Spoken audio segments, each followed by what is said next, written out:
Hello, everyone, and welcome to This Explainer. If you're studying for Cambridge English or building your IGCSE foundation, speaking and writing with perfect accuracy is absolutely crucial. So today, we're going to completely master a really tricky grammar point together: past tense questions and negatives. Let's jump right in.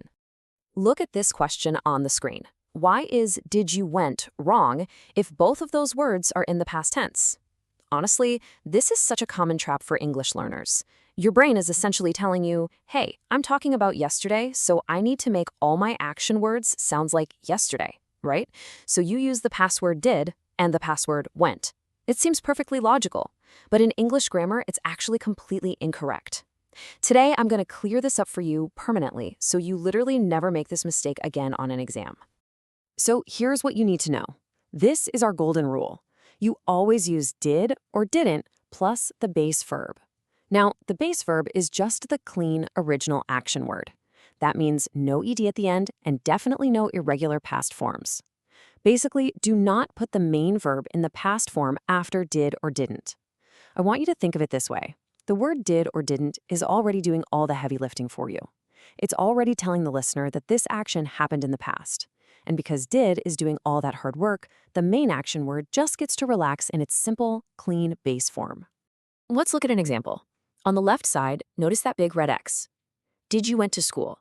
This is wrong because we've got two past tense words essentially fighting each other, did and went. Now look over to the right side with the green check mark.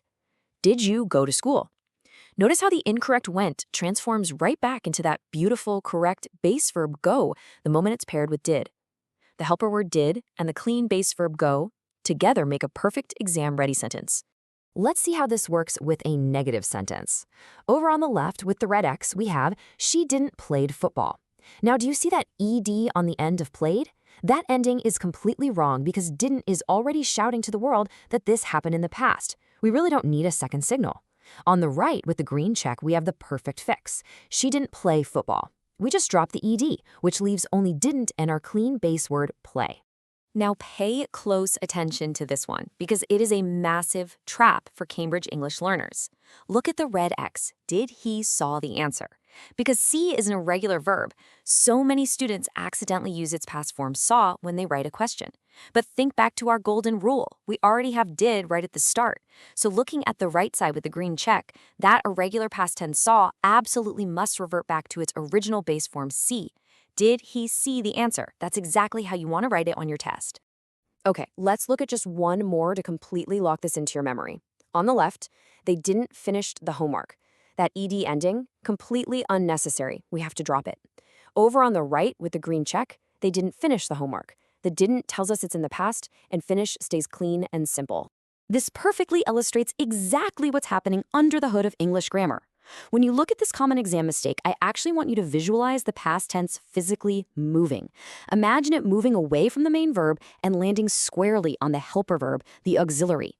So a wrong phrase like did he saw just easily becomes the correct phrase, did he see? All of that past tense energy is completely absorbed by the word did. If you keep this little visual in your mind, your exam answers are going to be perfect every single time. All right, now it is your turn. We're going to do a really quick 3-question challenge to test out your new skills. Challenge number 1, did you blank the story? And your choices are read or readed. Look closely at the start of that sentence. I'll give you a second right now to lock in your answer. Just think about our golden rule. And there it is. The correct answer is read. Did you read the story? Notice the green check and the highlighted word. Because we have did at the very beginning, we only need the clean base verb.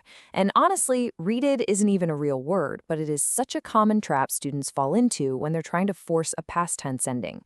Really great job if you got that one right. Let's move right along to challenge number 2. She didn't blank the mistake.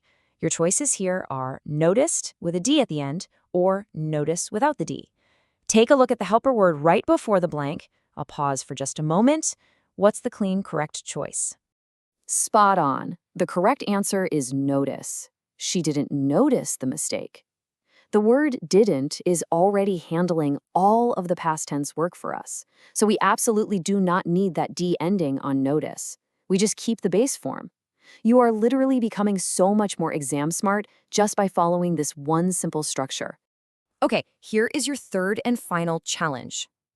Did they blank early? Your choices are arrived with a D at the end or the base word, arrive. Let's pause one last time. Apply the golden rule we've been talking about. Say your answer out loud confidently. Excellent.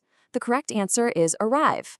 Did they arrive early? Once again, did takes the past tense, leaving arrive completely clean.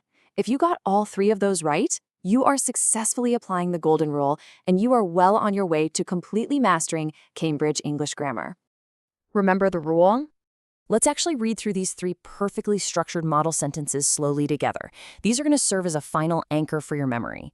Number 1, did you go to school? Number 2, she didn't play football. And number 3, did he see the answer? Take a mental snapshot of these examples right now, because this is exactly what perfect English grammar looks like. Fantastic work today, everyone. Make sure to save this rule in your notes. By understanding the visual logic behind the language, you're going to communicate so much more clearly and accurately. If you found this breakdown helpful, be sure to save this rule and subscribe for more Cambridge English in 5 minutes. It really is the best way to get these clear lessons right when you need them. So as we finish up today, I'm going to leave you with this question. Now that you've mastered past tense negatives and questions, what tricky grammar rule do you want to conquer next? Keep learning, stay focused, and I'll see you in the next explainer.